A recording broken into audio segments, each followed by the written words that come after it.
I was walking the dark, damp streets of London on an early September evening with a busted ankle and a new traveling companion, Michelle. She told me that while I was in London, I absolutely could not miss the most famous tomb in all of London, a place called Westminster Abbey, which, to be fair, I'd heard of, but I had no idea just what I was in for. After staring at the big clock, which I found out was not in fact named Big Ben, turns out that's the bell inside of it, I wandered into the building itself. Special shout out to the priest who recognized me and wanted to take a selfie out front. Turns out you can watch my channel and go to heaven. Who would have thunk?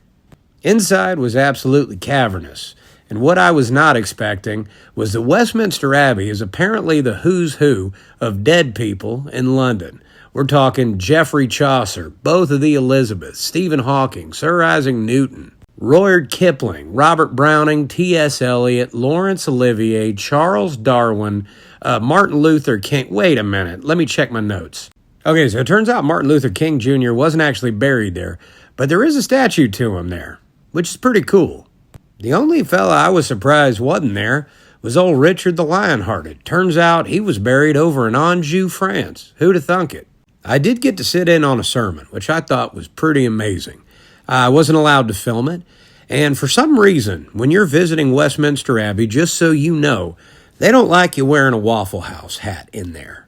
I don't know if there's some kind of ongoing feud with Belgium that makes the holy men of London just not like waffles, but if you're from London, can you let me know about that? So whether you're a fan of Charles Dickens or Oliver Cromwell for some reason, or if you're like me, you're really digging on some Handel and you got to see where he's laid to rest, then Westminster Abbey is your premium destination to see their final resting places.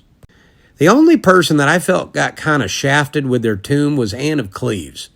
Now, I get it. Anne of Cleves is no Queen Victoria. She's certainly no Mary, Queen of Scots, but y'all could have at least given her a stone as nice as Edward the Confessor. Truly, though, Westminster Abbey is an absolute destination. If you're going to visit London and miss this place, you're missing out on so much history. The annals of England itself are contained within the halls, and whether you're religious or not, it is absolutely worth your time. It's right in the heart of London.